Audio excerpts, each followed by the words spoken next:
The House of Flanders. A name that would echo across medieval Europe, through war, trade, and royal bloodlines. Its counts became kingmakers. Its cities, jewels of commerce. Its influence stretched from the cold marshes of the North Sea to the glittering courts of France and England. But the origins of this mighty dynasty were anything but noble. In truth, it began with a scandal, a love affair so audacious it defied both king and church. Yet from that defiance arose a legacy that would endure for centuries. The story begins in the mid-9th century. The Carolingian Empire, once united under Charlemagne, was splintering.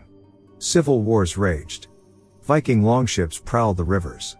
And King Charles the Bald of West Francia struggled to hold together what remained of his grandfather's empire. Among his children was Princess Judith, a girl of rare beauty and charm, raised in the opulence of the Frankish court. Her father saw her not as a daughter, but as a diplomatic asset, a symbol of alliance in a crumbling world. In the year 856 CE, Charles arranged her marriage to King Ethelwulf of Wessex, an elderly monarch across the Channel in England. The match was purely political, an alliance between two Christian realms against their common enemy, the Norsemen. Judith was barely 14. Ethelwulf was over 50. The union, though solemnized in splendor, was no love match. To the young princess, England must have seemed a distant, windswept exile. And yet she fulfilled her duty with grace. When King Ethelwulf died only 2 years later, Judith's future should have been simple: return to her father's court, take the veil, and fade quietly into royal memory. Instead, she shocked all Christendom.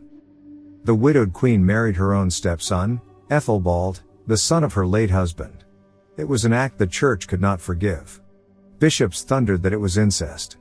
Chroniclers wrote that it was an abomination in the sight of God. Scandal engulfed the royal court. The marriage lasted barely a year before Ethelbald himself died, leaving Judith once again widowed, and now disgraced. She returned to Francia in shame, her name whispered in every cloister and hall. But fate, as it turned out, was not yet finished with her. Back in her father's palace, Judith lived under watchful eyes. Her father, Charles the Bald, was determined never again to let his daughter bring dishonor to his line. But the heart, as ever, ignored the commands of kings. Among the courtiers was a young warrior named Baldwin, proud, daring, and unafraid to challenge authority. He was everything Judith's world forbade her to love. Their attraction was instant and undeniable. Rumors began to swirl: the disgraced princess and the ambitious knight. Theirs was not a courtly flirtation, it was rebellion. When Baldwin asked the king for Judith's hand, Charles refused with fury. So the two lovers did what no royal subjects dared to do: they fled. Judith and Baldwin eloped without permission, defying both her father and the authority of the church. It was an act of treason and sacrilege rolled into one. Charles the Bald was livid. He ordered their excommunication, the harshest punishment short of death, cutting them off from the sacraments and condemning their souls. Royal guards were sent to hunt them down. The lovers became fugitives across the empire, fleeing from town to town, pursued by both king and clergy. But then came an unexpected ally, Pope Nicholas I himself. The Pope intervened on their behalf, writing to King Charles with words of remarkable compassion. He argued that their love, though born in defiance, was sincere and could yet serve divine purpose. To destroy it would be to destroy what God himself might have blessed. Charles relented. Perhaps out of fatigue. Perhaps out of political necessity. He pardoned the lovers, and sought to turn their disgrace into loyalty. As both punishment and reward, Charles granted Baldwin lordship over a distant, perilous frontier, the March of Flanders. It was a harsh land on the empire's northern coast, where wind, sea, and Viking raiders ruled more fiercely than any king. To many, it was exile. To Baldwin, it was opportunity.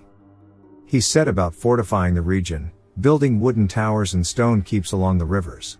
He trained the local militias into an army of disciplined defenders. His courage and strength earned him the name Baldwin Iron Arm. Judith, the once disgraced princess, became his partner in rule. She advised, governed, and helped organize the new frontier court. Together they forged a new identity, one not of royal privilege, but of heart-won power. From the marshes and mists of Flanders, they raised a dynasty that would outlive both of them. Their firstborn son, Baldwin II, would inherit a realm far stronger than the one his father had received. A dynasty born of scandal had taken root in the soil of defiance. Under Baldwin II, Flanders expanded rapidly.